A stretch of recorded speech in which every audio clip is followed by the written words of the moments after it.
అందరికీ నమస్తే అండి.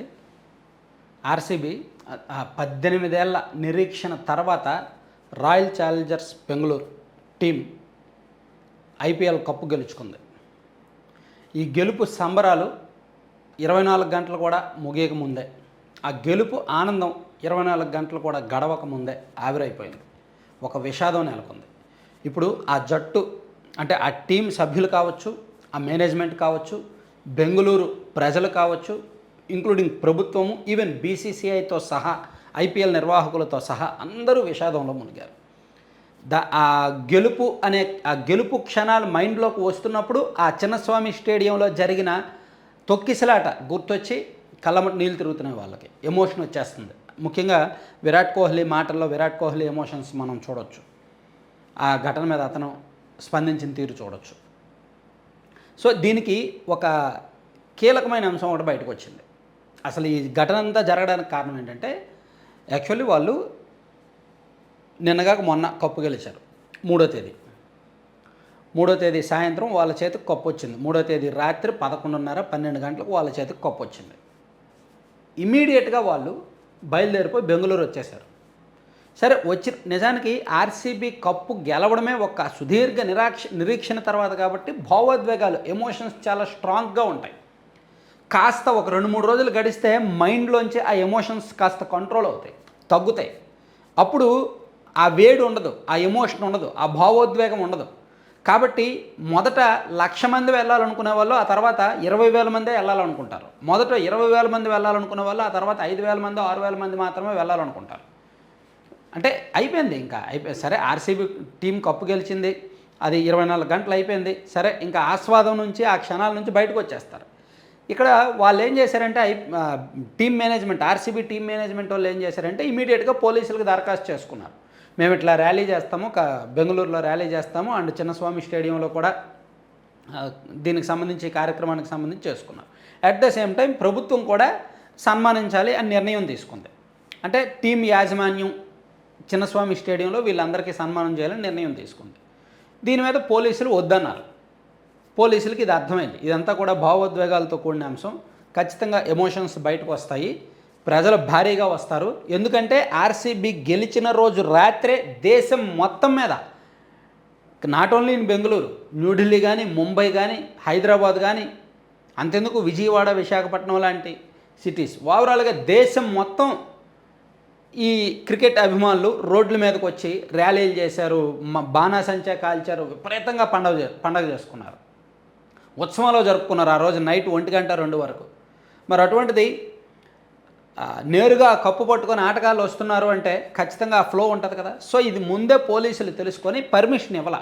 వద్దు, ఒక 2 రోజులు ఆగండి, ఈ కార్యక్రమాన్ని ఆదివారం నిర్వహించుకోండి లేదా శనివారం నిర్వహించుకోండి అని టీం మేనేజ్మెంట్కి చెప్పారు. మేనేజ్మెంట్ వినలా. ఎట్ ద సేమ్ టైం ఆ టీం మేనేజ్మెంట్కి అండ్ పోలీసులకి మధ్య జరిగిన కన్వర్జేషన్ ఏంటి, లేఖలేంటి అనేవి ప్రభుత్వానికి కూడా రిపోర్ట్ చేశారు, ఇంటెలిజెన్స్కి కూడా రిపోర్ట్ చేశారు పోలీసులు. ప్రభుత్వం కూడా ఈ విషయంలో సీరియస్గా స్పందించాల. ప్రభుత్వం ఎలా ఆలోచించింది, సరే వాళ్ళు కప్పు గెలుచుకున్నారు కదా, వాళ్ళు వస్తారు కదా, వాళ్ళని మనం సన్మానించి ఈ కార్యక్రమంలో మనం పాల్గొంటే ఆ క్రెడిట్ మనకు వస్తుంది. సో గతంలో అధికారంలో ఉన్న వాళ్ళకి కాకుండా, ఈ ఆర్సీబీ గెలిచిన కప్పులో ఎంతో కొంత ఉంటుంది కదా క్రెడిట్, పొలిటికల్గా వీళ్ళ స్వార్థం వీళ్ళకి ఉంటుంది కదా. సో వీళ్ళు కూడా ఇన్వాల్వ్ అయ్యి, సరే ఏముందో ఇబ్బంది ఏం లేదు, మీరు బందోబస్తు చేయండి, మీరు జాగ్రత్తగా చూసుకోండి, ఘనంగా సన్మానిద్దాము.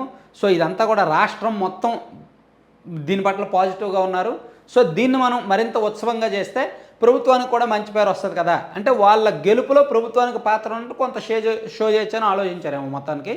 సో ప్రభుత్వం కూడా, అంటే సీఎం గారు కానీ, డిప్యూటీ సీఎం గారు కానీ, వీళ్ళందరూ కూడా పర్మిషన్ ఇచ్చామన్నారు పోలీసులకి. పోలీసులు ఇంకేం చేస్తారు, పర్మిషన్ ఇచ్చేశారు. చివరికి జరిగింది అది. పర్మిషన్ ఇచ్చిన పోలీసులు దాదాపుగా ఒక్కొక్క గేటు దగ్గర 300 మంది ఉన్నారంట నిన్న. ప్రధానంగా ఎటువైపు నుంచి ఎక్కువ, గేట్ 1, 2, 3 ఈ 3 గేట్లతో సహా ఈ 3 గేట్ల దగ్గర ఎక్కువగా వచ్చే అవకాశం ఉందని ఇక్కడ ఒక్కొక్క గేటు దగ్గర వందలాది మంది పోలీసులు ఉన్నారు. వచ్చే దారుల్లో 1.5 కిలోమీటర్న్నర, అంటే స్టేడియంకి ఇటువైపు కిలోమీటరు, అటువైపు 1.5 కిలోమీటర్న్నర మొత్తం దారి పొడవును కూడా పోలీసులు ఉన్నారు. ఆల్మోస్ట్ బెంగళూరు ఆ చుట్టుపక్కల ఉన్న పోలీసులు అందరినీ ఇక్కడే మోహరించారు. 5,000 మందికి పైగా పోలీసులు బందోబస్తులో ఉన్నారు నిన్న. అయినా కంట్రోల్ అవ్వలేదు, కంట్రోల్ చేయలేకపోయారు. లక్షలాది మంది, వేలాది మంది వచ్చేస్తుంటే ఎలా కంట్రోల్ చేస్తారు? వచ్చిన వాళ్ళు కూడా మరి ఏమో అది చూడాలనో లేదంటే ఆ భావోద్వేగం ఇదంతా బికాజ్ ఆఫ్ మనకు చెప్తున్నాం కదా, భక్తి ఒకటి కంట్రోల్లో పెట్టుకోవాలి, ఎమోషన్ ఒకటి కంట్రోల్లో పెట్టుకోవాలి. ఈ భక్తి అనేది దేవుడి పట్ల వస్తుంది. చూడండి, మనం చూసాం దేవుడి దగ్గర ఎన్నో తొక్కిసలాటలు జరిగాయి.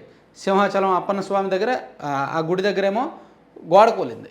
సరే, ఆ గోడ కూలిన ఘటన పక్కన పెడితే తిరుపతిలో ఈ సంవత్సరం వైకుంఠ ద్వార దర్శనంకి సంబంధించి క్యూ లైన్లో తొక్కిసలాట జరిగింది.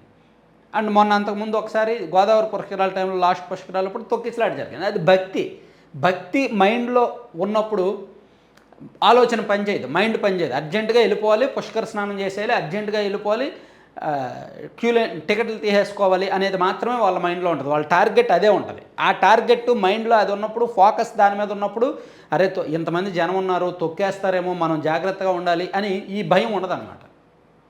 సేమ్ ఇక్కడ భక్తి ఎంతగా మనిషిని మూర్ఖంగా మారుస్తుందో, మూఢభక్తి, ఎక్కువ భక్తి, ఇక్కడ ఎమోషన్ కూడా అంతే.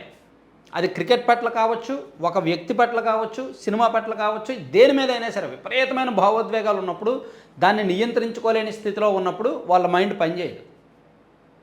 అంతమంది వేలాది మంది గేట్లు ఎక్కడం ఏంటి, గోడలు ఎక్కడం ఏంటి, ఇంకా గేట్లు తీస్తే ఒకేసారి లోపలికి వెళ్ళిపోవడం ఏంటి, ఇదంతా జరిగిందనమాట. సో ఇది ఇక్కడ రాజకీయంగా మనం ప్రభుత్వాన్ని టార్గెట్ చేయాలనో, లేదంటే పోలీసులను టార్గెట్ చేయాలనో, లేదంటే టీమ్ మేనేజ్మెంట్ని టార్గెట్ చేయాలని మన ఉద్దేశం కాదు. కానీ నిజంగా పోలీసులు చెప్పిన వ్యాలిడ్ పాయింట్ అయితే కరెక్టే.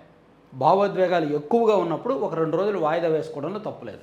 కానీ టీమ్ మేనేజ్మెంట్ ఏం ఆలోచించిందంటే, విదేశీ ఆటగాళ్ళు ఎక్కువ మంది ఉన్నారు కదా, విదేశీ ఆటగాళ్ళు వెళ్ళిపోతే మళ్ళీ ఇటువంటి కార్యక్రమం నిర్వహించిన వేస్టే, కాబట్టి వాళ్ళందరూ వెళ్ళిపోతారు, వాళ్ళు ఉన్నప్పుడే కార్యక్రమం చేసేద్దామని చెప్పి టీమ్ మేనేజ్మెంట్ భావించింది. అది చివరికి ఇలా గడిచిందనమాట.